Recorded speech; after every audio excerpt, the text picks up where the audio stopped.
안녕하십니까. 만화공인중개사의 저자 이용훈입니다. 오늘은 공인중개사 법령 및 중개실무 문제풀이 5강 시간으로서 45번부터 55번까지의 문제를 같이 풀어보도록 하겠습니다. 자, 지금부터 45번 문제 시작하겠습니다. 45번 중개 대상물의 확인 설명 사항이 아닌 것은, 자, 공인중개사가 확인 설명을 해야 되는 사항이 아닌 겁니다. 확인 설명 그러면 기본 일터 수령 일터조 해갖고 여러분들에게 암기하는 비법을 알려주었습니다. 기본 강의 시간에 1번 임차권 등 중개 대상물 권리 관계에 관한 사항. 자, 이건 확인 설명사항 맞고요. 좀 아닌 걸 고르는 겁니다. 2번 벽면 및 도배의 상태. 자, 수령 일터조 벽 맞고요. 3. 일조 소음 진동 등 환경 조건 역시 설명해야 됩니다. 4. 도로 및 대중교통수단과의 연계성. 도로 맞고요. 5. 권리를 이전함에 따라 부담해야 할 조세의 종류 및 세율. 자, 조세는 물론 확인 설명해 줘야 됩니다. 종류 및 세율. 근데 여기서는 권리 이전함에 따라 부담해야 되는 게 아니라 권리를 취득함에 따라 부담해야 할 조세의 종류 및 세율입니다. 그래서 취득세, 등록세 등을 설명해 줘야 되는 거죠. 이게 틀렸습니다. 이전이라는 함정이 있었죠. 그래서 45번은 다 오버 하나만 X니까 아닌 거 거는 거 5번이 정답이 되겠습니다. 46번 개업 공인중개사 등의 거래계약서 작성에 관한 설명 중 틀린 것은 1. 부동산 매매에 관한 거래계약서에는 권리 이전의 내용을 반드시 기재하여야 한다. 맞습니다.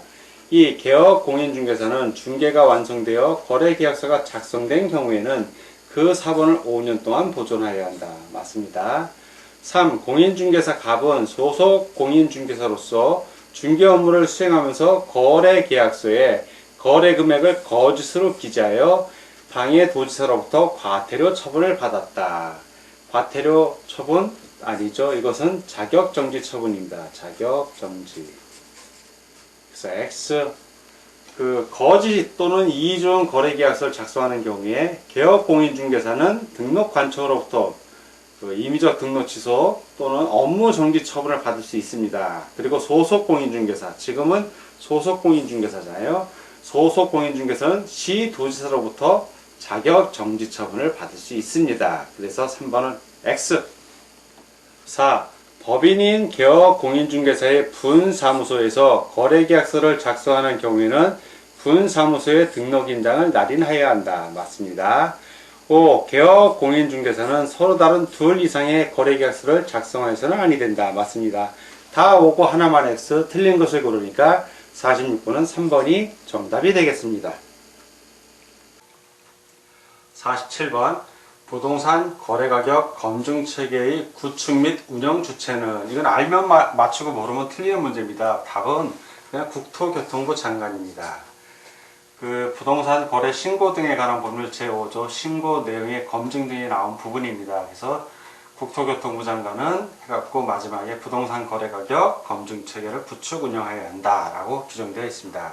그래서 47번은 1번이 정답이 되겠습니다. 48번 종별에 따른 보증 설정 금액이 틀린 것은 1. 법인인 개업공인중개사 4억 원 이상 설정 맞습니다. 2. 분사무소마다 2억 원 이상 설정 맞고요. 3. 법인이 아닌 개업공인중개사 2억 원 이상 설정 맞습니다. 4. 공인중개사인 개업공인중개사 2억 원 이상 설정 맞습니다. 5. 다른 법률에 따라 부동산 중개업을 할 수 있는 자 5천만 원 이상의 설정. 5천만 원이 아니라 2천만 원이죠. 2천만 원. 그래서 X. 다 오고 하나만 X, 틀린 것을 고르니까 48번은 5번이 정답이 되겠습니다. 49번 계약금 등의 예치시 명의로 할 수 없는 자. 자, 할 수 있는 자를 먼저 알아야겠죠. 계약금 등 예치 명의로 할 수 있는 자는 개업공인중개사, 금융기관, 보험기관, 보험회사, 신탁회사, 그리고 최신관서, 공제사업자, 그리고 마지막으로 7번째 계약금 등 계약 관련 서류를 관리하는 업무를 수행하는 전문회사. 이런 회사들이 할 수 있는 겁니다. 자, 하나씩 보겠습니다. 개업공인중개사 예치명의 할 수 있습니다.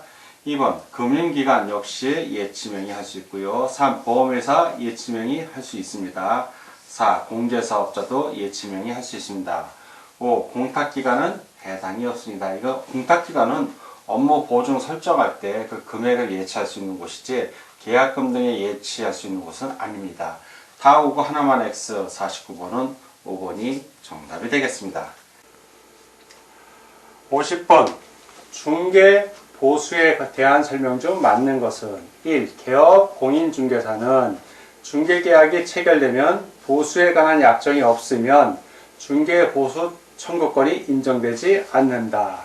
약정이 없어도 인정됩니다. X. 2. 개업 공인중개사가 중개보수를 초과하여 받는 경우 그 중개행위는 무효이다. 무효 아닙니다. 이건 유효입니다. 유효. 이거는 다만 중개보수 초과는 금지행위 위반이 돼서 임의적 등록 취소 사유에 해당이 되고 이게 1년 이하의 징역 또는 1천만 원 이하의 벌금에 처해질 수 있는 겁니다. 3번 개업 공인중개사는 중개의뢰인 간의 거래행위가 무효, 취소 또는 해제된 경우에는 중개보수를 청구할 수 없다. 청구할 수 있습니다. 이거는 어느 경우에만 할 수 없냐 하면 거래행위가 개업 공인중개사의 고의 과실로 인해서 무효, 취소, 해제된 경우죠. 근데 여기에는 그 문장이 없기 때문에 이것은 X가 되겠습니다. 4. 주택 중개의 경우 매매 교환은 요율 한도 이내에서 중개 의뢰인과 개업 공인중개사가 서로 협의하여 결정한다. 그렇죠? 서로 협의해서 결정합니다. 한도 내에서. 맞습니다. 5. 주택 외의 중개 대상물은 거래 금액의 0.9% 이내에서 시대의 조례로 정한다. 시대의 조례로 정하는 것이 아니라 중개 의뢰인과 개업 공인중개사 서로 협의합니다. 협의해서 정하는 겁니다. 협의. X. 다 X고 하나만 O. 맞는 것을 고르니까 50번은 4번이 정답이 되겠습니다. 51번 개업 공인중개사 등의 금지행위에 해당하지 않는 것은 자 금지행위의 매무수고 관직상투가 여러분들 머릿속에 떠올라야 합니다. 1. 자신의 친척들의 토지를 중개 의뢰인들에게 직접 매매하는 행위. 자 이거는 매매, 직접 매매죠. 이거는 매매를 업으로 한 행위 또는 직접 거래에 해당이 됩니다. 그래서 이거는 금지행위에 해당이 되죠. 자, 이건 금지행위에 해당이 됩니다. 2번, 중개 의뢰인의 부탁으로 국민주택 청약증서의 전매를 중개하는 행위. 자, 이거는 관계법령에서 양도, 알선 등이 금지된 부동산의 분양, 임대 등에 관련 있는 증서 등이 매매, 교환 등을 중개하는 행위에 해당이 됩니다. 관직상투의 관에 해당이 되죠. 역시 금지행위입니다. 세 번째, 3번 주택 재개발 과정에서 이주 대책으로 주택을 공급받을 수 있는 이주 대책 대상자 확인서의 양도를 알선하는 행위. 2번하고 똑같죠. 이것도 금지행위인데 관련 증서, 의 매매, 교환 등을 중개하는 행위에 해당이 됩니다. 자, 4번. 중개 의뢰인의 주택이 시세보다 저가로 나와서 차익을 노리고 직접 매매하는 행위. 관직상투의 직이죠, 직지. 그러니까 이것도 금지 행위에 해당이 됩니다. 5번. 건축물 대장에 등대지 아니한 무허가 건축물의 매매를 중개하는 행위. 이거는 금지 행위에 해당이 되지 않습니다. 그래서 이거는 금지 행위에 해당이 되지 않으므로 5번이 정답이 되겠습니다. 52번 실무교육 대상자가 아닌 자는 1. 중개사무소 개설 등록을 하고자 하는 공인중개사. 예, 실무교육 대상자 맞습니다. 2. 중개사무소 개설 등록을 하고자 하는 법인의 대표자 역시 실무교육 받아야 됩니다. 3. 중개사무소 개설 등록을 하고자 하는 법인의 사원 임원 전원. 예, 실무교육 받아야 합니다. 4번 법인인 개업 공인중개사가 분사무소를 설치 신고를 하고자 하는 경우에 분사무소 책임자 역시 실무교육을 받아야 됩니다. 5. 폐업 신고 후 6개월이 지나서 중개사무소의 개설 등록을 다시 신청하고자 하는 자. 6개월이 아니라 1년이 지나서 하는 경우에 그때 실무교육 대상자고 1년 이내인 경우에는 실무교육 대상자가 아닙니다. 그래서 5번은 X. 다 오고 하나만 X 아닌 걸 구하니까 52번은 5번이 정답이 되겠습니다. 53번 중개사무소 개설 등록 절차에 대한 설명 중 거리가 먼 것은 1. 등록 신청을 받은 등록관청은 7일 이내에 종별에 따라 구분하여 등록을 하고 등록 통지를 신청인에게 서면으로 한다. 예, 맞습니다. 2번 중개사무소 개설 등록을 한 때는 10일 이내에 보증 설정을 한 후 등록관청에 신고하여야 한다.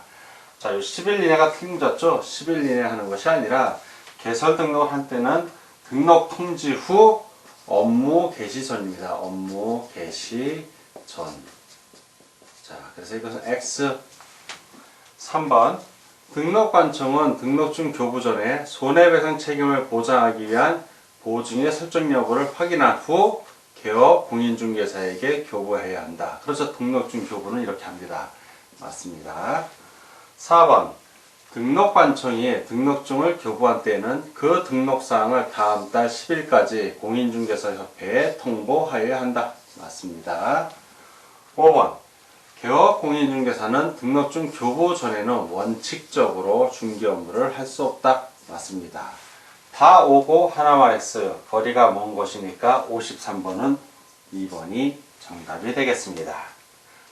54번 공인중개사인 개업공인중개사의 등록 기준에 대한 설명 중 해당하지 않는 것은 1. 등록의 결격사유에 해당하지 않을 것. 맞습니다. 2. 공인중개사일 것. 맞고요.